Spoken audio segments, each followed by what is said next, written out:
사도신경하심으로 우리의 신앙을 고백합니다. 나는 전능하신 아버지 하나님 천지의 창조주를 믿습니다. 나는 그의 유일하신 아들 우리 주 예수 그리스도를 믿습니다. 그는 성령으로 잉태되어 동정녀 마리아에게서 나시고 본디오 빌라도에게 고난을 받아 십자가에 못 박혀 죽으시고 장사된 지 사흘 만에 죽은 자 가운데서 다시 살아나셨으며 하늘에 오르시어 전능하신 아버지 하나님 우편에 앉아 계시다가 거기로부터 살아있는 자와 죽은 자를 심판하러 오십니다. 나는 성령을 믿으며 거룩한 공교회와 성도의 교제와 죄를 용서받는 것과 몸의 부활과 영생을 믿습니다. 아멘. 찬송가 337장. 내 모든 시험 무거운 짐을 주 예수 앞에 아뢰이며.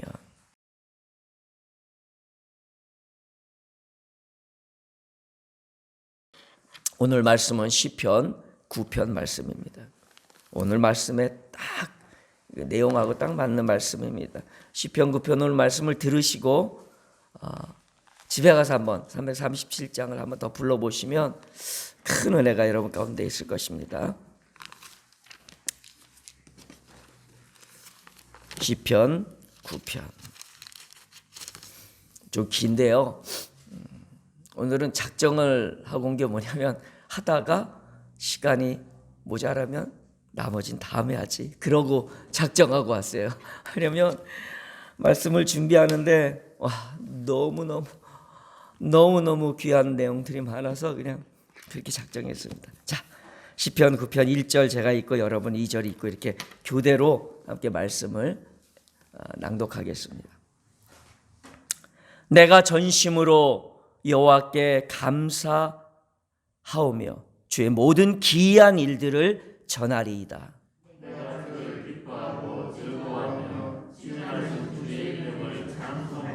내 원수들이 물러갈 때에 주 앞에서 넘어져 망함이니이다.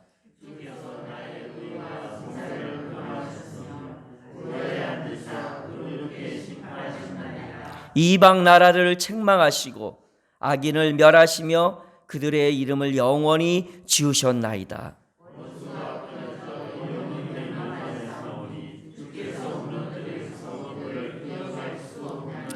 여호와께서 영원히 앉으시며 심판을 위하여 보좌를 준비하셨도다.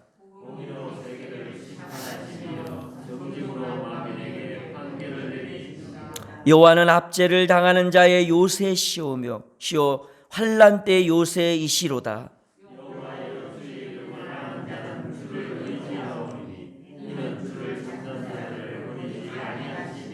너희는 시온에 계신 여호와를 찬송하며 그의 행사를 백성 중에 선포할지어다.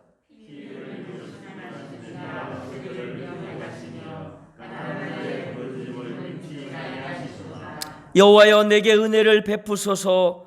나를 사망의 문에서 일으키시는 주여 나를 미워하는 자에게서 받는 나의 고통을 보소서.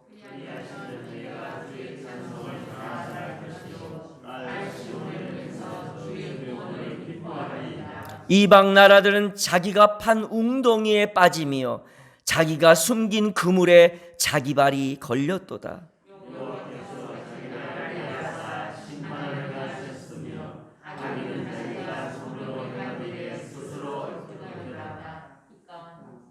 악인들이 스올로 돌아가며 하나님을 잊어버린 모든 이방 나라들이 그리하리로다.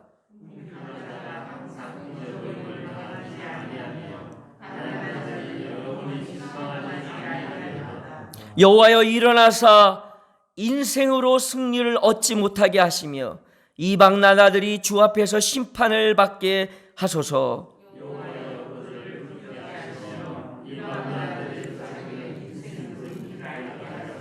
셀라. 아멘. 이 말씀 읽으니까 막 감격이 되고 막 가슴이 벅차지십니까? 사실 저는 아니었어요.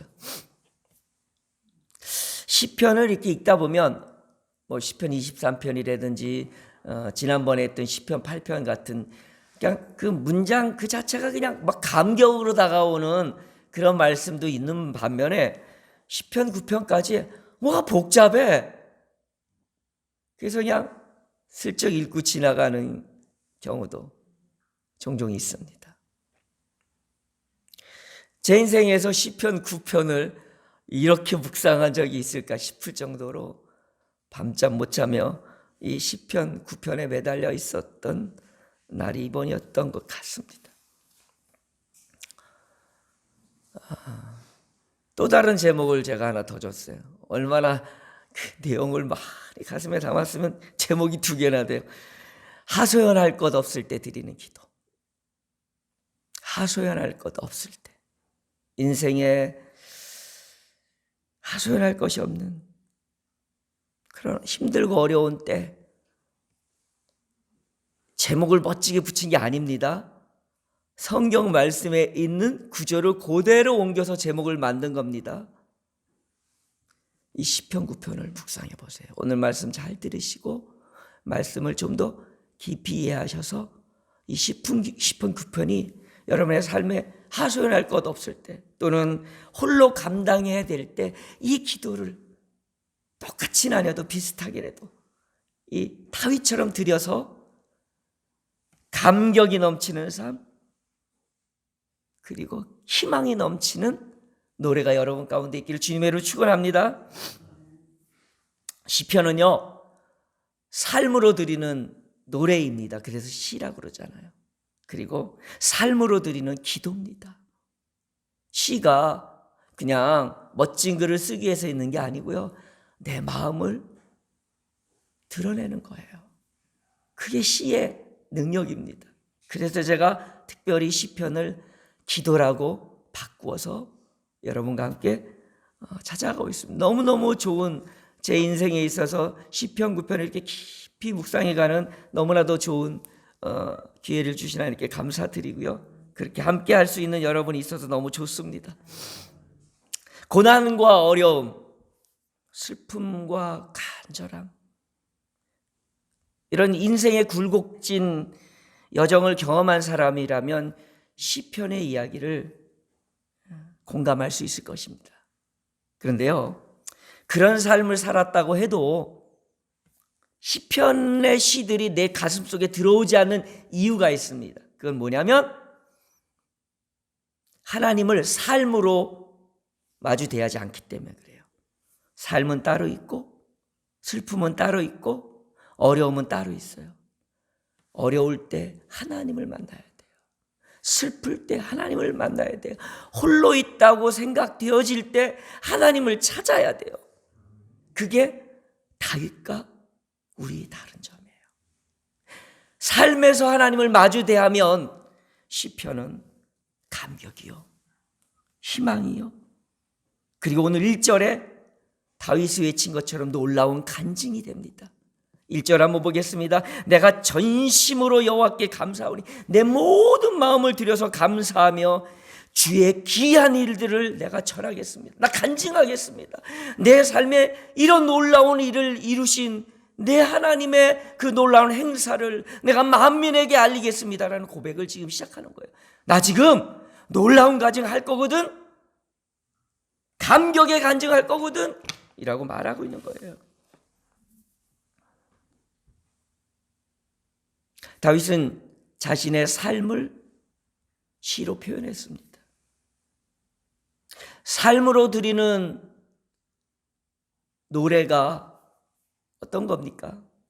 하나님의 뜻대로 살려고 발버둥 치다가 당하는 아픔들, 외로움들, 또 세상의 가치를 따라가지 않다가 당하는 차별 대우와 가난함들, 손해와 억울함들.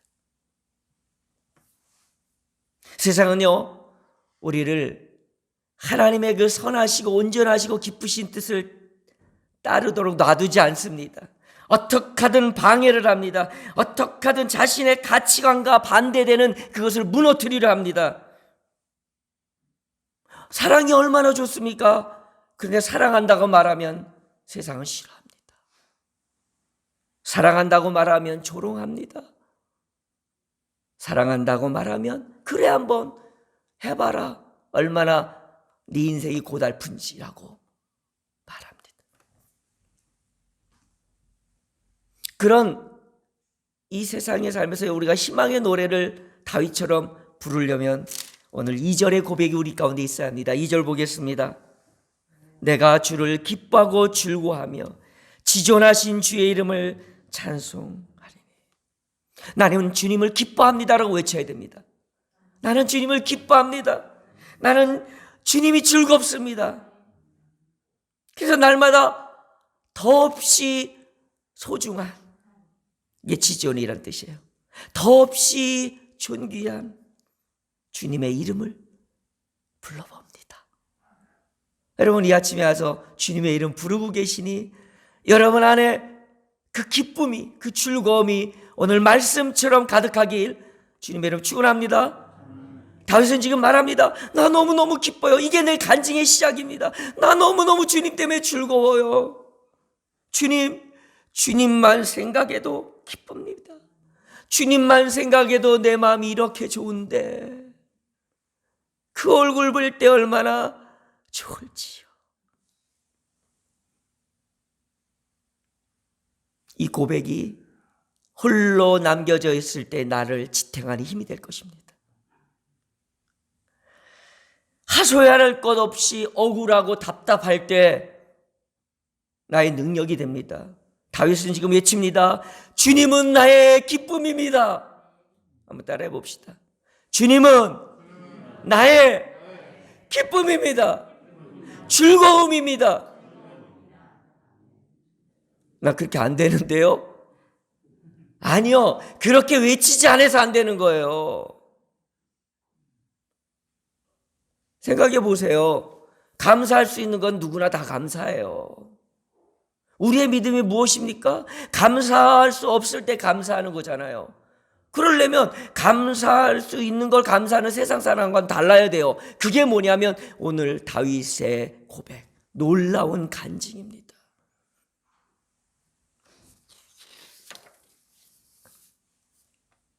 세상이 우리를 힘들게 하고 억울해서 잠들 수 없는 밤들이 하염없이 이어질 때 여러분 3절부터 8절까지를 만나보십시오.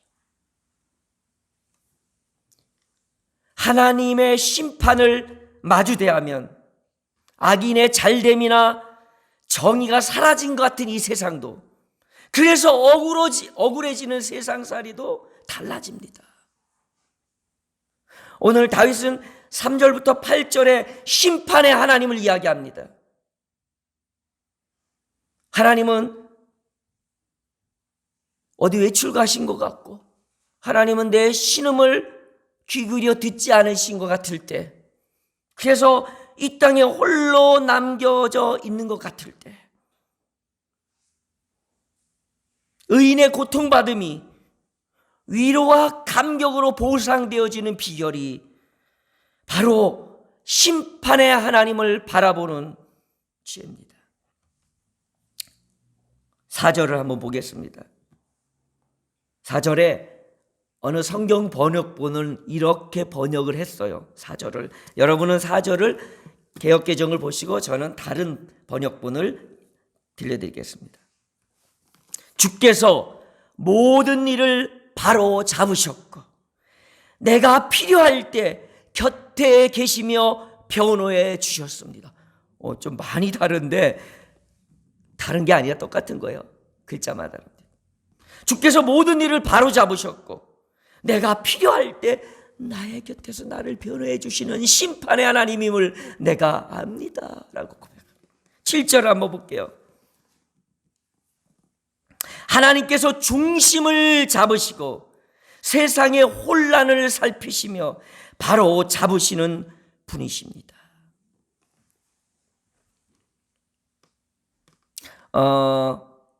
제가 다른 번역본은 평상시에 그렇게 권하지 않아요.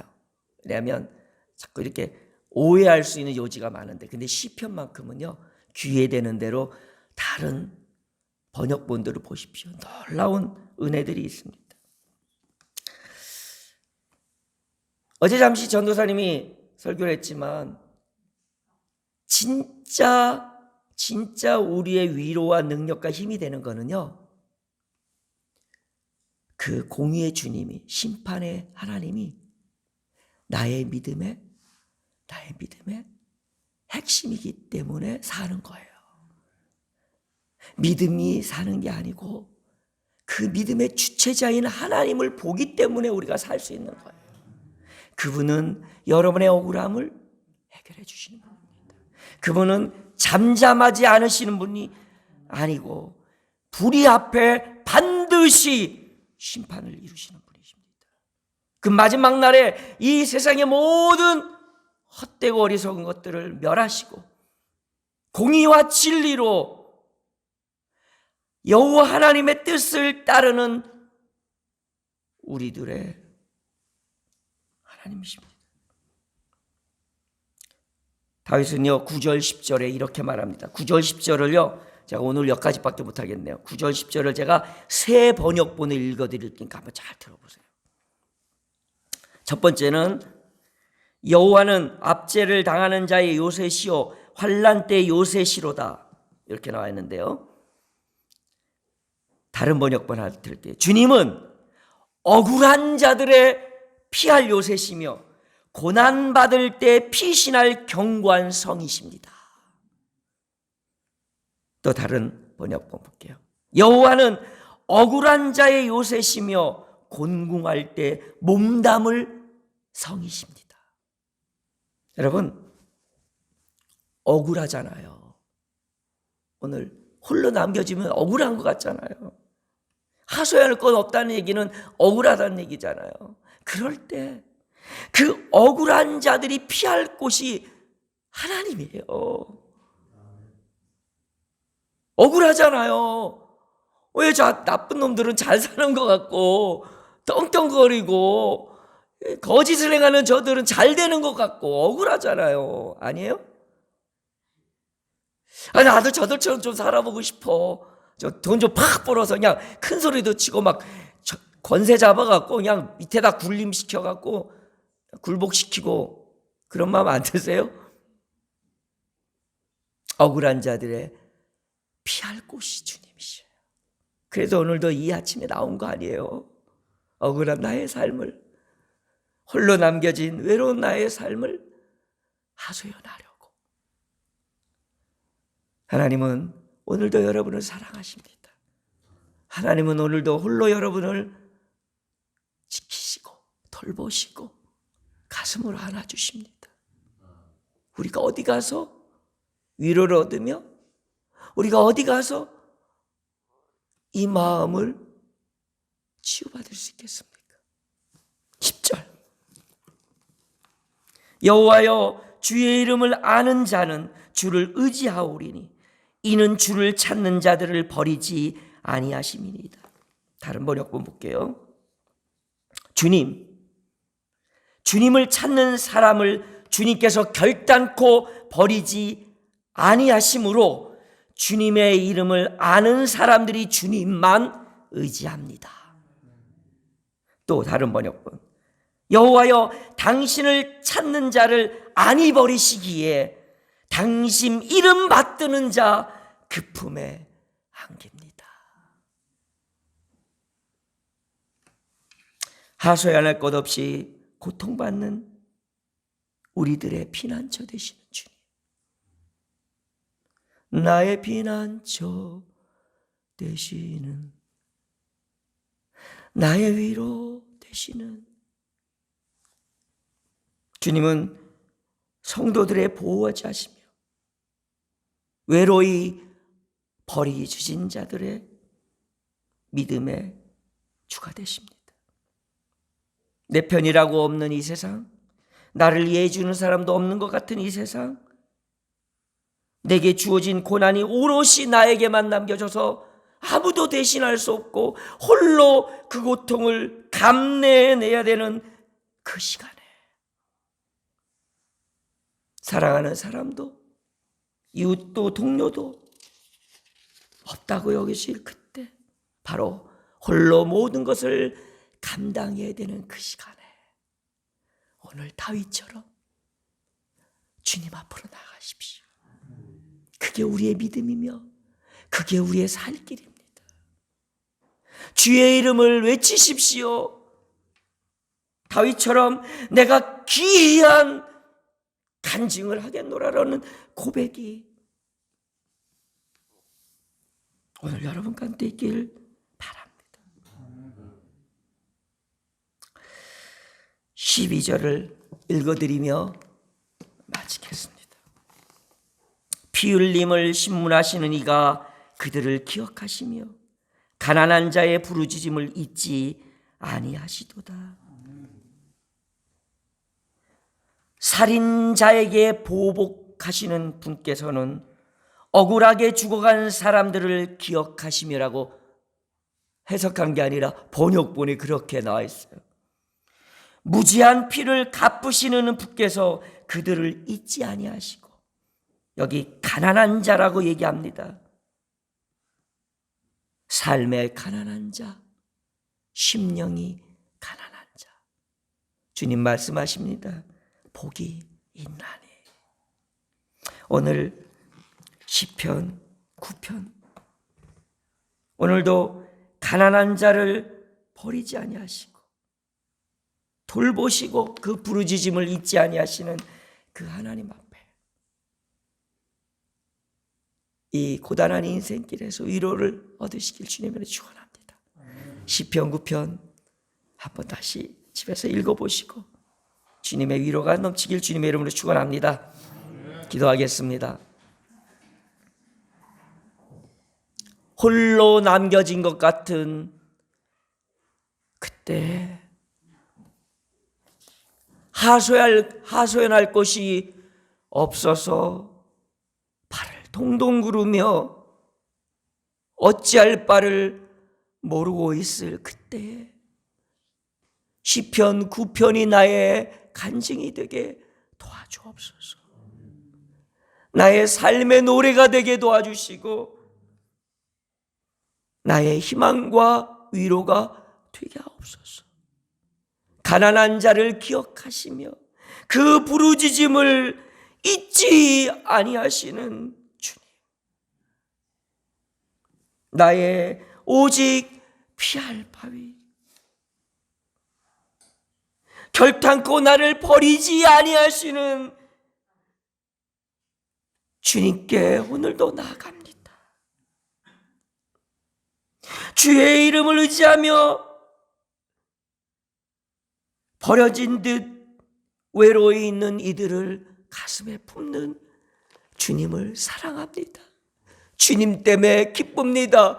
주님 때문에 즐겁습니다.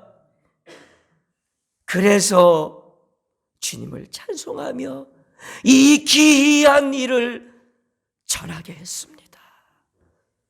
예수님의 이름으로 기도드리옵나이다. 아멘. 하늘에 계신 우리 아버지, 아버지의 이름을 거룩하게 하시며 아버지의 나라가 오게 하시며 아버지의 뜻이 하늘에서와 같이 땅에서도 이루어지게 하소서. 오늘 우리에게 일용할 양식을 주시고 우리가 우리에게 잘못한 사람을 용서하여 준 것 같이 우리 죄를 용서하여 주시고 우리를 시험에 빠지지 않게 하시고 악에서 구하소서. 나라와 권능과 영광이 영원히 아버지의 것입니다. 아멘. 오늘도 우리의 승리 되시는 주님을 생각하며 함께 기도하고 이 하루도 희망의 하루가 되길 주님의 이름으로 축원합니다. 기도하겠습니다. 주님, 오늘 시편 9편의 다윗의 간증이 나의 간증이 되게 하옵소서. 나의 억울함을 신원하시고 나의 아픔과 눈물을 결코 잊지 아니하시는 하나님, 이 아침에 홀로 남겨진 것 같은 나의 마음을,